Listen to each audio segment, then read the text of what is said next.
Hi and welcome back to Heimler's History. Now in the last video we began Unit 6 by talking about the rationales and the motivations for imperialism between 1750 and 1900. In this video we're going to look at the imperial expansion itself into Africa and into Asia, so if you're ready, I'm ready, let's get to it. So let's begin by defining the thing. Imperialism is when a country extends its power and influence into other lands, sometimes by diplomacy and sometimes by force. And now that we've got it defined, let's look at the imperial expansion into Africa and China. First, Africa. Now if you've been paying attention since Unit 4, you'll remember that Europe had been expanding its influence into Africa since the 1800s. However, for much of the 19th century, European influence in Africa was restricted to trading posts. But by the late 1800s, Europeans began to desire more than that. And why? Well, you know why. Daddy's hungry! And here's how they got what they wanted. Let's start with the British. One of their chief desires during this period, and they were certainly not alone in this, was a shorter sea-based route to Asian trading posts. Because hey, this is the Industrial Revolution, baby. We got raw materials to import and manufactured goods to export, and ain't nobody got time to sail all the way around Africa. And so they began to look with hungry eyes at building a canal across Egypt to connect the Mediterranean Sea with the Red Sea. And so in 1869,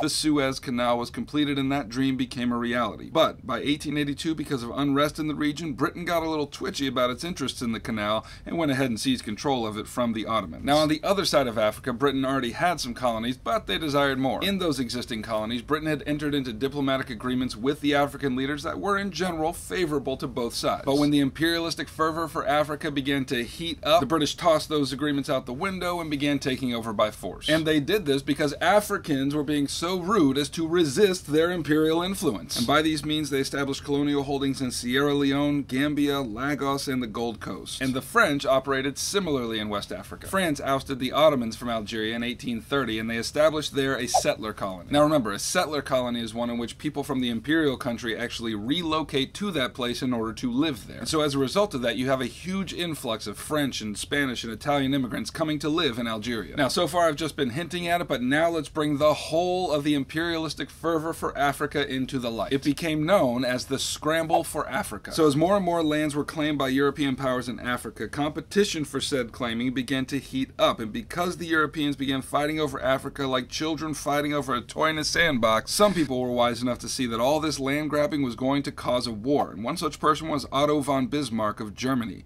And so he decided to call the Berlin Conference in 1884. And at this meeting, imperial leaders would decide how to carve up Africa in a way that pleased everyone and avoided war. And in doing so, they drew colonial boundaries according to their own pleasure. And this became a real problem because they drew boundaries that divided long-united Africans and combined long-standing rival groups. And that would cause them endless trouble and unrest in the future. But you know what? That can't be their fault. Why didn't the Africans at the conference speak up and offer their wisdom? Come again? The Europeans didn't invite any Africans to the Berlin Conference? Well, that was stupid. Regardless, by 1875, Western European nations were set and poised to push into the interior of Africa to establish colonies. And it was our Belgian friends who began this effort, but they did it in kind of a strange way. The Belgian king, Leopold II, pushed into the Congo and claimed it as his own personal holding, which is to say, not a colony of his state. And as the sole owner of this colony, Leopold grew extraordinarily rich, but don't worry, he gained his wealth in a completely humane and dignified way. Yeah, right. No, Leopold profited by enacting policies of brutality towards the Congolese. He used forced labor to extract ivory and rubber from the land, and under his brutal policies, over 8 million people died. However, by 1908, the Belgian state took over this colony, and conditions improved somewhat. Okay, there's way more to say about the Scramble for Africa, but that will have to suffice for illustrative purposes. Now let's shift our attention to the imperialistic push into Asia, and we'll begin with the British presence in India. So, under the auspices of the British East India Company, Britain, over time, began to claim more and more territory from the weakened Mughal Empire. And eventually they went ahead and conquered all of India. Now, how did they do that? Well, they started by using their own troops, but as the campaign grew, they recruited Indian soldiers called sepoys to join their effort. And later that's going to turn into a big mistake, but we'll have to save that story for another video. Okay, what about China? In China, European powers exercised a different kind of imperialism, namely economic imperialism. Now, during this time, China was experiencing a period of instability due to natural disasters and internal rebellion. And so Western powers moved in to help stabilize China and get them back on their feet because everybody benefits from a strong China.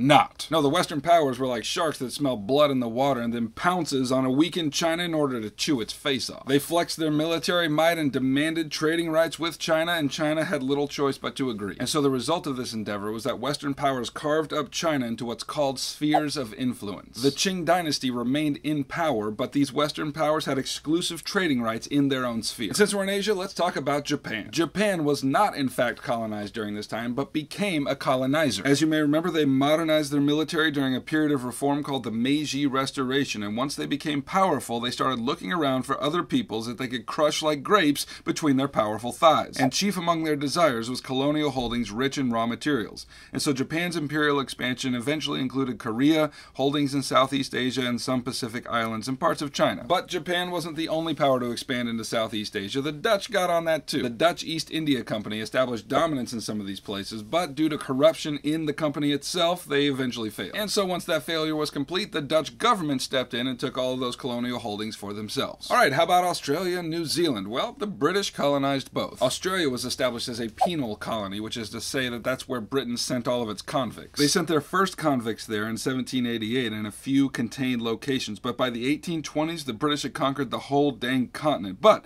when they discovered that Australia's climate was well suited for the production of wool, and once they had discovered copper and gold below the surface, many non-criminals arrived and it became a proper colony. New Zealand, on the other hand, was established as a settler colony. And this was a little tricky because the islands were already inhabited by the Maori people. And so in their boundless benevolence, the British created a separate colony for the Maori and told them to go live there. And I don't even have to tell you the rest of the story. You know the rest of the story. Europeans be Europeans. You cannot stop a European from being a European. They simply could not help themselves from encroaching on the Maori land, and so a war broke out between the British and the Maori. The Maori were the losers in the New Zealand wars, and that caused a deep and abiding resentment in them towards their colonizers. Alright, now let's hop over the Pacific Ocean and see how the United States is getting their imperialistic itch scratched. The first wave of expansion for the United States was on their own continent. Deep inside the American identity was an urge to push westward, and they did so until they conquered the whole of the territory from sea to shining sea. Now, of course, the western lands weren't uninhabited. The natives who lived there from time immemorial, though they resisted the American expansion, were the losers of that conflict. For example,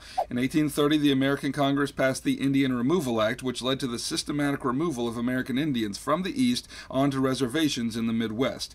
This migration was along what became known as the Trail of Tears because of the abuse and death the Indians experienced as they made the trek. All of this was the result of what Americans believed to be their manifest destiny. In their minds, Providence had given them the rights to all of this land, and it was theirs, therefore, to take it. Now, once the Americans finally possessed a nation from sea to shining sea, that impulse for expansion didn't just die away. If being part of the Cool Kids Club meant gaining overseas empires, then the will to expand could in no wise cease. And so in the late part of the 19th century, America gathered for itself an overseas empire. Chief among these efforts was the Spanish-American War in 1898.